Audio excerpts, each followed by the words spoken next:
Hindi ganyan na ano. Yung picture mo doon sa, ano ba, siya maliwanag. Eh. Kasi kung Siya joint, maliwanag yung kung balakang joint sa picture. tuhod or sa balakang ano, hindi kasama to. Oh, sige, close open. Oo, dapat pala, no? Eh, ano tingnan mo, nagdi-delay oh. Oh. Dapat yan. Hmm.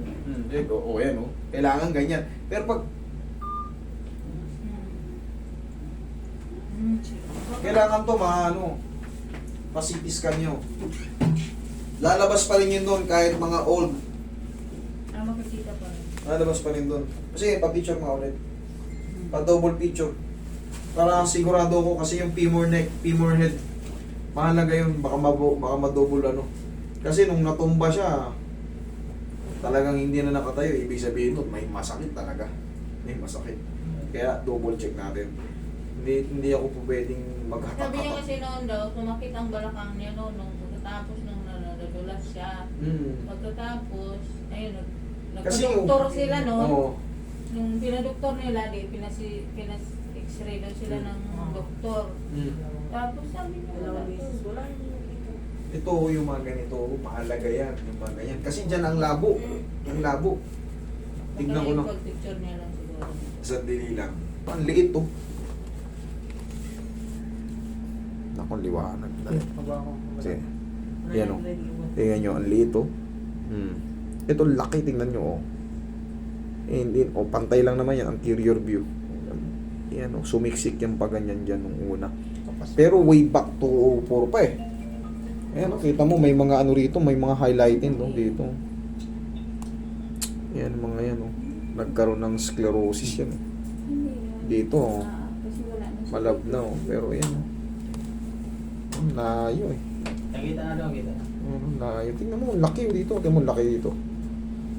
Medyo risky pakialaman siya. Pero, buong anong pagkakatumba ni Madam, tsaka malamang baka may stroke to si Ma'am, baka may stroke. Hindi ganyan ang tamang ano. Kung sa balakang may tama sa yung balakang lang, hindi yan apektado yung kamay. Siguro na-stroke siya nung, may mild siguro siya nung ano ba yun. Ano po? Niya. Baka yung nasabay siguro ang stroke. Baka nung nasaktan kayo, tapos paggising nyo, yan na. Hindi ako na ano. Simpay na ako hindi ako maka.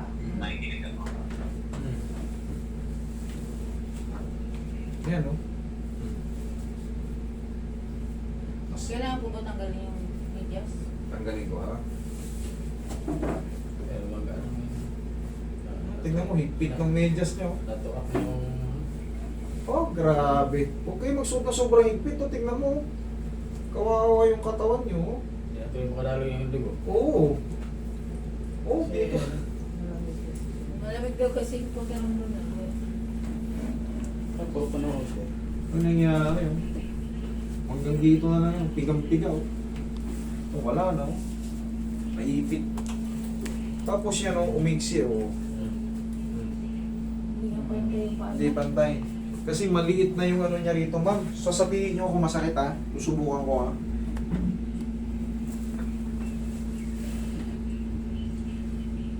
Hindi. Hindi. Yan. Wala. Yan. Pa. Yan. Pa. Yan. Pa. Yan. Very good.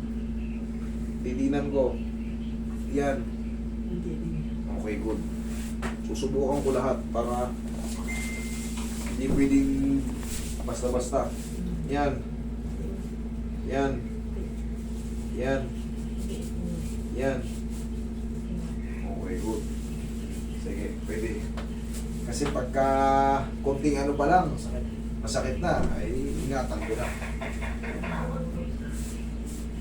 Ay, wait lang, Roy. Angat mo nga to. Tupi mo. Tupi. Tupi. Hindi, tupi ka lang dyan. Anak. Yan. Straight. Sipa. Sipa, tuwid. Isa pa. Sipa. Tingnan mo, kabila. Oh. Yan ang tama. Oh, tingnan mo kung apekto so, stroke to. Stroke to. Mga ganyan, oh.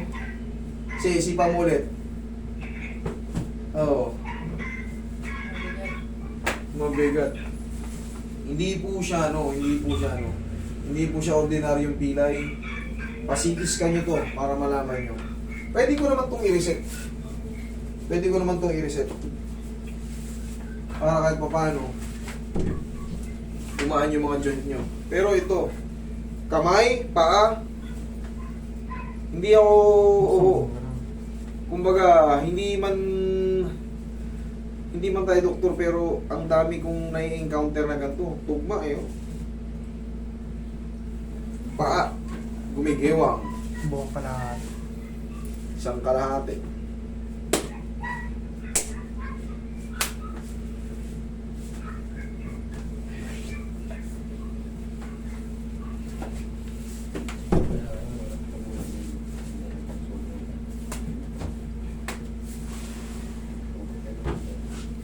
Tagilid ka, madam. Mag-reduce kayo, mami, ha? Kabilang side. Tapa kayo. Parang lumalaban. Yan yung mga sign ng stroke. Kapag pinasipa mo siya, Iba rin. nag-iiba yung direksyon, parang pumipektus. Parang may pumipigil. Correct.